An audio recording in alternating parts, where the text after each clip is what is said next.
Cześć, z tej strony Jan Kiliński, witajcie na kanale Dartmoor Bikes. Zbliża się rok 2020 i dlatego przygotowaliśmy dla Was serię filmów pokazujących kolekcję Dartmoor Bikes 2020. W dzisiejszym odcinku skupimy się na Blackbirdzie Juniorze, ale na kanale znajdziecie też filmy dotyczące endurówek Blackbirdów, trailówek Bluebirdów, całej kolekcji dirtowej, Horneta 26 cali. Jednak dzisiaj powiedzmy trochę o tym rowerze juniorskim. W kolekcji Dartmoora znajdziemy dwa juniorskie rowery. Pierwszy to jest Hornet Junior, jest to hardtail na kołach 24 cale dla dzieciaków o wzroście od 120 do 140 cm wzrostu. Jest to rower już bardzo fajnie nadający się w góry, już mający hamulce hydrauliczne, sensowny amortyzator, rower, który ma fajnie zbudowaną geometrię, ale dzisiaj bardziej powiemy o Blackbirdzie Juniorze, czyli już taki naprawdę fajny rower z góry. Zresztą powiedzcie sami, czy chcielibyście jeździć w górach na badziewnych hamulcach, na słabych oponach,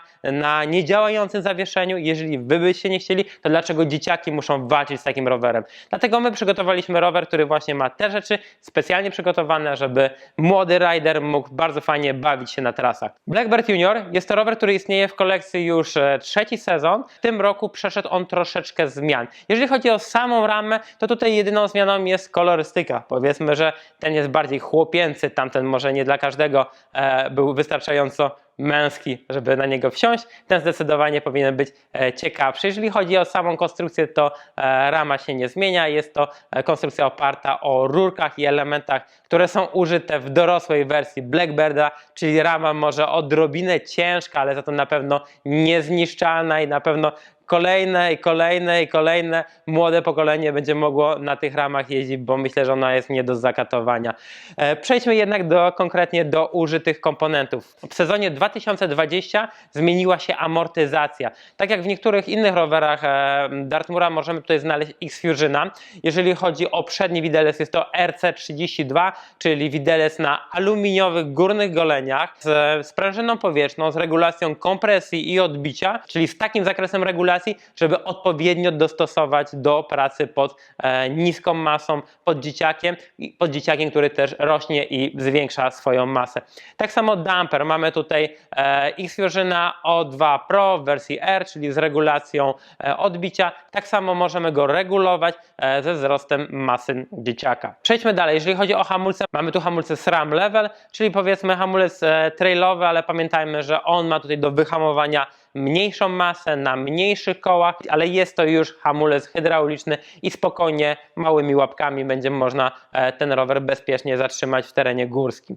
Jeżeli mowa o teren górski, to też warto zwrócić uwagę na opony. Mamy tutaj Vigilante 26 cali na 2,3 szerokości, czyli oponę już typowo górską, oponę, która bardzo fajnie będzie się sprawowała właśnie w terenie i czy bike parkowym, czy trailowym, czy ogólnie podczas jazdy w górach. Jeżeli chodzi o obręcze, tutaj zamiast riderów mamy Tomcaty i tutaj warto powiedzieć, że Tomcaty są już obręczami tubelessowymi. Ridery nie były, więc tutaj mamy upgrade, który pozwala, że możemy jeszcze bardziej rozwijać ten rower. A jeżeli chodzi o napęd, napęd jest niby tylko dziewiątkowy, ale zakres kasety od 11 do 40 pozwala naprawdę, żeby można było spokojnie podjechać nawet dłuższy podjazd bez jakiegoś szczególnego zmęczenia.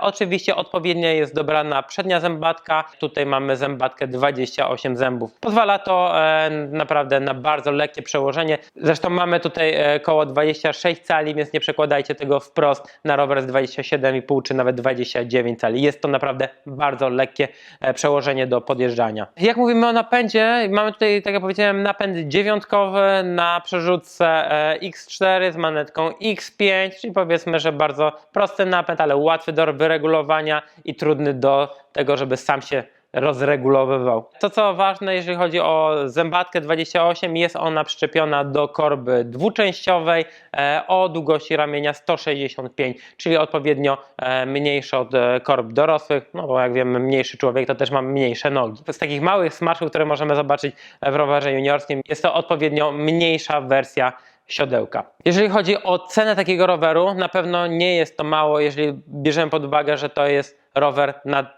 2-3 lata, ale jest to rower, który na pewno w górach młody będzie się świetnie bawił, nie zniechęci się do jazdy na rowerze za szybko, nie będzie walczył z rowerem, tylko będzie się fajnie bawił na trasie i cena tego roweru to 5200. Dziękuję Wam za obejrzenie tego odcinka, mam nadzieję, że podobała Wam się juniorska wersja Blackbirda. Jeżeli interesują Was inne rowery z kolekcji 2020, to na kanale znajdziecie filmy dotyczące endurówek, trailówek, hardtaili i dirtówek. Trzymajcie się, cześć!